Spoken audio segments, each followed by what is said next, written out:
but you go ahead and call. Now, actually, you 4-bet him. Wow, okay.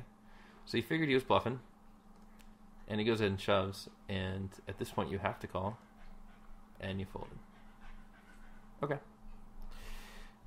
Next time, fold to his 3-bet, or get it in and be happy if you're flipping. But that's kind of the tough situation you have.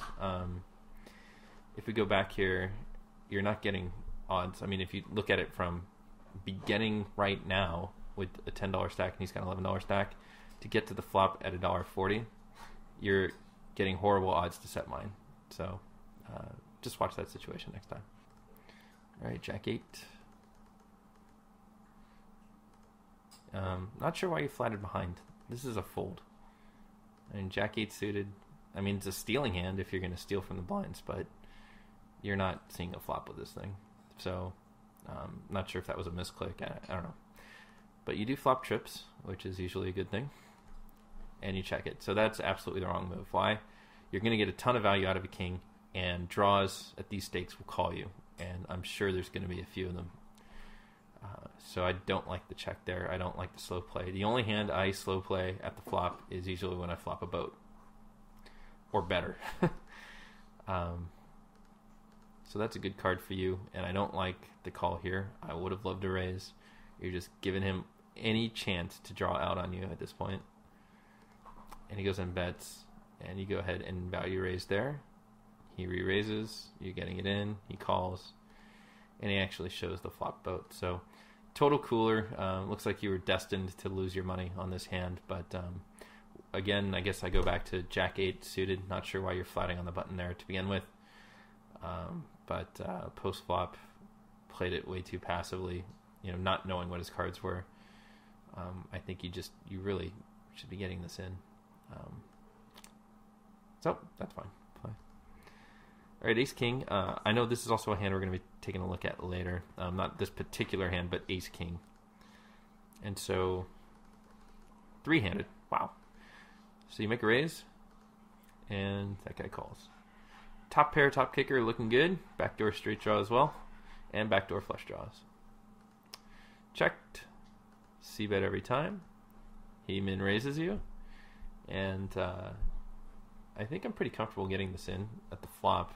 I mean, it would really suck if he's got a set of twos or something, or just some really weird played queens. But yeah, it looks like it's just pretty. What? What happened there? He raised, and you called.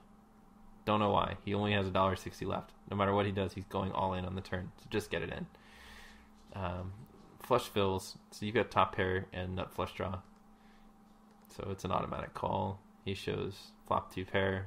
Really unlucky for you. But you still have outs. That's a good thing. But you miss them. So pre-flop fine. Flop, just get it in. Because he's short and he's weird.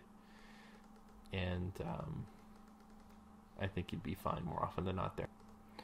Okay, so our subject here has asked me to take a look at all of his ace-king hands. And I did a filter within the tracking utility, and you can do this within Poker Tracker or Hem, doesn't matter. And just hands, and I did the filter for just ace-king suited or ace-king offsuit. So let's take a look at these. I'm just going to go ahead and do all of them, and we'll try to get through them really quick. Okay, ace-king on the button. Definite 3-bet. The size there is about right, I guess. This guy shoves, and you folded. So let's see what happened here. Limp, shoved. Yeah, I fold this too because it just smells like aces. Even though you got ace king, there's some card removal here to say like he doesn't have aces or kings. He's got queens here, and you're flipping. I think at best you're flipping, so I like the fold there. Late position, raise, fold, very standard. Again, late position. You get your good cards in good position, man. 3-bet, very good. And you take it down. Well played.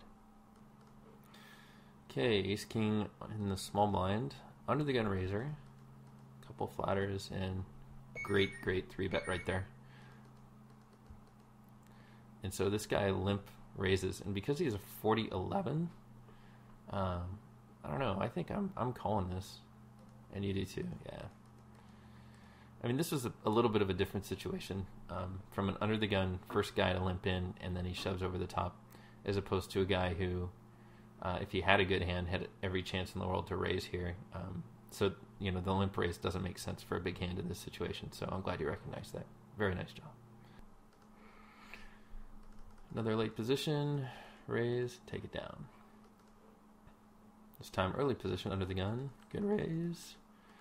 Big blind calls, okay, top pair, top kicker, very good. He donks into you, you are raising, he re-raises. And this is a tough situation here. So I think you're in a tough spot here. He's showing a ton of strength. And, I mean, it's kind of weird if he flopped a set here, but it might be possible. But the fact that he's a 25-10 and his aggression stats are pretty high, but you only have 41 hands. I guess at these stakes, at 10 no limit. I mean, if this was 100 no limit regular, I'm folding. But at 10 no limit, and this guy's looking like he's just a recreational fish, I'm probably just getting it in. So you go ahead and raise him again, and he folds. So looks like we were thinking the same thing. Nice job. Ace king early. Good raise. Another big blind call. And this time you flop top two pair. That is pretty awesome. So c-bet, good. And you take it down. Very standard. All right, ace king again, early, raise, and fold. Standard. All right, big blind, limp, and a weak raise. I have a feeling that was a misclick, but that should definitely be higher. You've established that you've been raising 4 times big blind, and you always add one for the limper, and then if you're in the blinds or out of position, you add another one. So that really should have been 50 or 60 cents. So this guy calls behind. Terrible flop. Even for c-bet, if it was something like queen 7, I would love a c-bet, but 7 deuce deuce, no one's folding. So you go ahead and c-bet it, and there's the exception to the rule, right?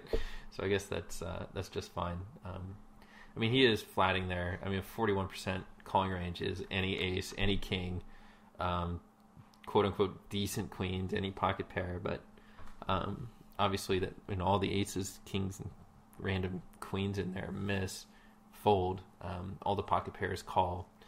Anything that has a 7 or 2 in it call. So if that was kind of a feeler bet, just that's fine. All right, early raise, standard, raise, standard, suited on the button, min raise, big 3-bet, nice, I like it. Top pair on monotone board, scary. So you just go ahead and put them all in, which you know what, I kind of like. He calls with the same hand, so you just chop that one, yeah. Big raise on the button, good. Seeing a lot of good stuff here. He checks, c-bet every time. Yep, very good flop to c-bet. Good 3-bet, and he folds. Top pair. Same situation as we saw before. I think actually it's the same hand we saw before. Okay. And raise. And I would have definitely c-bet that board for sure. And unfortunately, this, if he's got any pocket pair, you're beat. And you just river the miracle rivers there. So nice. So this will be the last ace king hand we'll take a look at. Another c-bet, that's fine. He raises as a fold. Actually got time real quick for one more. Big raise, that's good. You take it down. So overall, I think you're playing fine. I think great improvement in your game. I really like what I'm seeing. I like what I'm seeing with ace king. Just a few little tidbits here and there, but overall, for our friend Mr2004, I think he's doing just fine. And overall, definite improvement in the game. So for small stakes players, hopefully this video helps. This has been Sean for TightPoker.com.